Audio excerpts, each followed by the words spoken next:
Assalamualaikum warahmatullahi wabarakatuh. Selamat siang. Selamat berjumpa kembali. Om Swastiastu. Oke, kita teruskan. Pada kemarin kalau nggak salah kita sudah bicara tentang ketimpangan sosial, terutama sebagai akibat dari globalisasi. Nah, ketimpangan sosial kemarin Bu Titi sudah mengasih kuis tentang ketimpangan sosial. Namun ada 5 soal sih. Dari 5 soal itu ada beberapa yang benar-benar membuat nilainya paling rendah. Dari mana itu? Yaitu yang kelima. Soal yang kelima itu nilainya 39. Kita bahas satu persatu. Masyarakat Indonesia terdiri dari beragam ras. Perbedaan ras ini dapat diidentifikasikan melalui ciri fisik. Kondisi demikian menunjukkan diferensiasi masyarakat Indonesia berdasarkan ras. Berdasarkan kondisi tersebut, perilaku yang tepat untuk menyikapi dalam masyarakat multicultural adalah yang A, menunjukkan sikap toleransi terhadap kelompok yang merupakan ras minoritas. Yang B, mengembangkan penilaian subjektivitas terhadap kelompok yang berbeda ras. Yang C, mengembangkan sikap empati terhadap kelompok yang memiliki kesamaan ras. Yang D, menghindari sikap membanding-bandingkan ras sebagai upaya menghargai perbedaan.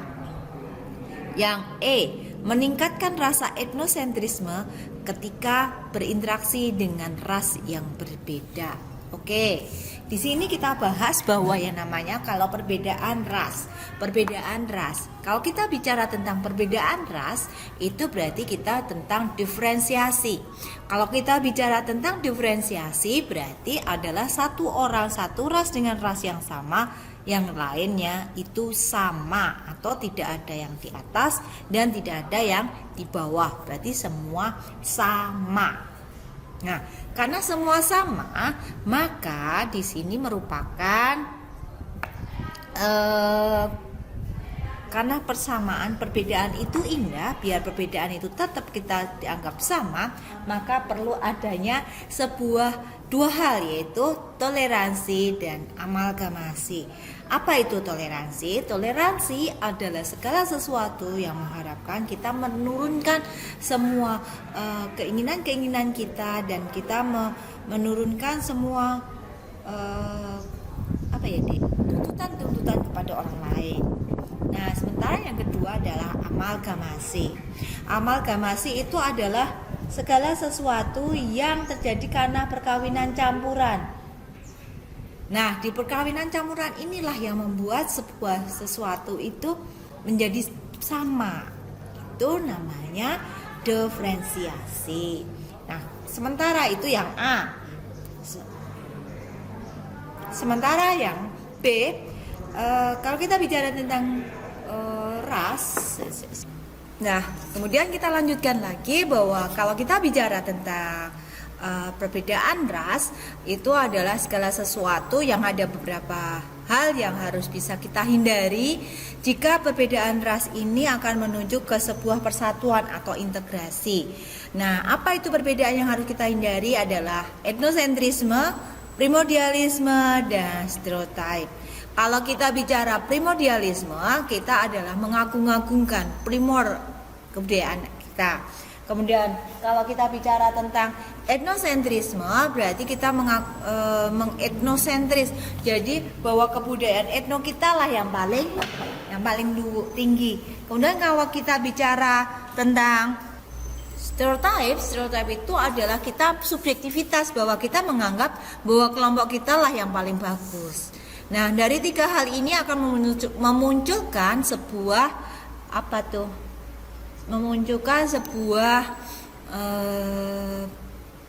pertentangan atau pertikaian yang akan membuat sesuatu menjadi pecah. Nah, 3 hal inilah, ada subjektivitas atau stereotip, primordialisme, dan etnosentrisme. Jadi kita yang B dan E jelas itu salah. Kemudian kenapa yang C? Mengembangkan sikap empati terhadap kelompok yang memiliki kesamaan ras. Kata kunci di sini adalah kesamaan ras yang membuat sesuatu itu menjadi salah. Kecuali kalimat itu bisa ngomong mengembangkan sikap empati terhadap kelompok yang memiliki perbedaan ras. Baru itu namanya bisa diferensiasi. Nah, setelah kita lihat tadi bahwa kita memang di kata yang pilihan A itu ada menunjukkan kata sikap toleransi.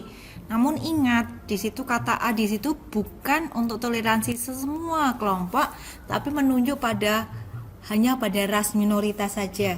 Nah, kalau kita menunjuk pada satu ras saja, berarti sikap itu bukan toleransi lagi, sudah ada sebuah perbedaan juga, perbedaan perlakuan. Jadi A salah.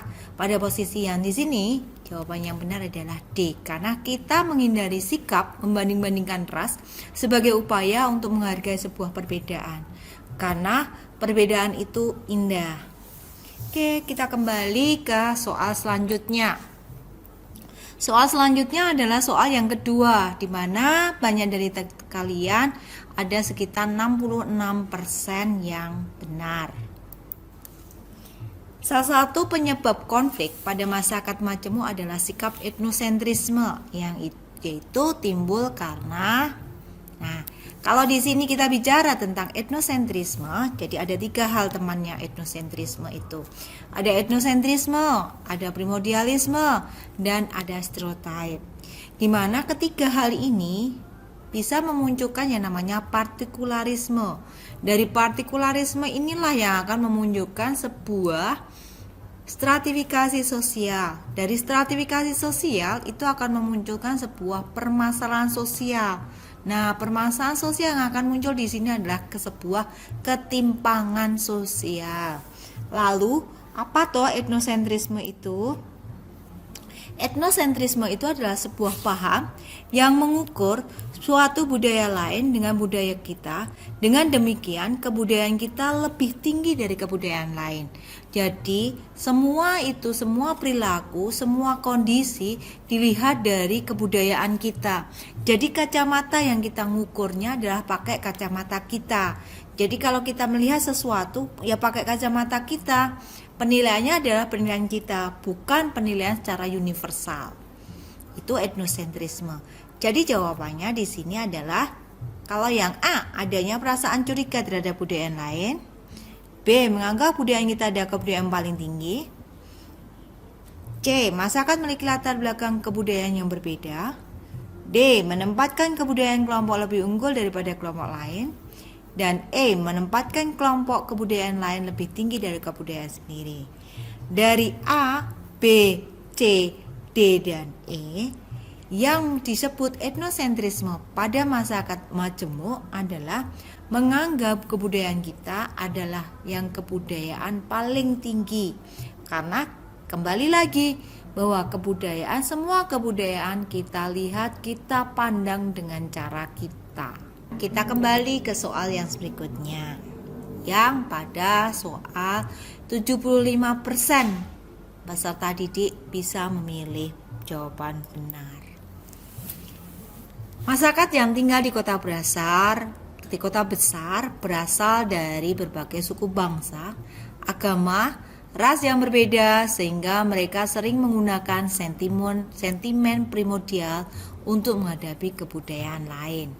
Fungsi sentimen primordial tersebut adalah kembali lagi kalau kita bicara tentang perbedaan kelompok sosial, mesti ada 2. Yang namanya adalah diferensiasi dan yang kedua adalah stratifikasi. Kemudian dari diferensiasi akan memunculkan stratifikasi atau sebuah ketimpangan sosial bila ada yang namanya partikularisme. Nah, kalau kita bicara tentang partikularisme, kita nggak lepas dengan adanya 3 hal, yaitu primordialisme, etnosentrisme, dan stereotip. Primordialisme itu berasal dari primor atau yang pertama. Jadi primordialisme berarti menganggap bahwa kebudayaanku itu adalah kebudayaan yang paling pertama, kebudayaan yang paling bagus, kebudayaan yang paling segala-galanya. Nah, dari sentimen primordialisme ini akan memunculkan yang namanya stereotype. Apa itu stereotype? Stereotype itu adalah rasa suudzon kepada kebudayaan lain, bahwa kebudayaan lain dianggap curiga, ada rasa perasaan curiga terhadap budaya lain, atau Allah itu paling jelek, nggak ada perasaan yang positive thinking. Nah, kemudian dari stereotype akan memunculkan yang namanya etnosentrisme. Jadi yang namanya etnosentrisme itu adalah sebuah paham yang menganggap bahwa kebudayaanku adalah kebudayaan yang paling bagus, kebudayaan yang paling tinggi, kebudayaan yang paling lengkap.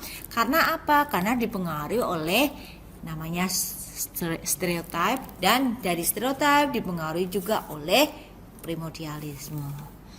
Dari pernyataan tersebut, maka jawabannya adalah ya, memperkuat solidaritas anggota kelompok itu sendiri. Oke, itu saja dari saya untuk penjelasan pada kuis yang telah saya berikan kemarin tentang ketimpangan yang ada saat ini yang terjadi di masyarakat di masa pandemi kali ini. Untuk ini kita tutup dulu, sebelum selanjutnya nanti akan dilanjutkan pada ketimpangan sosial di masyarakat pandemi.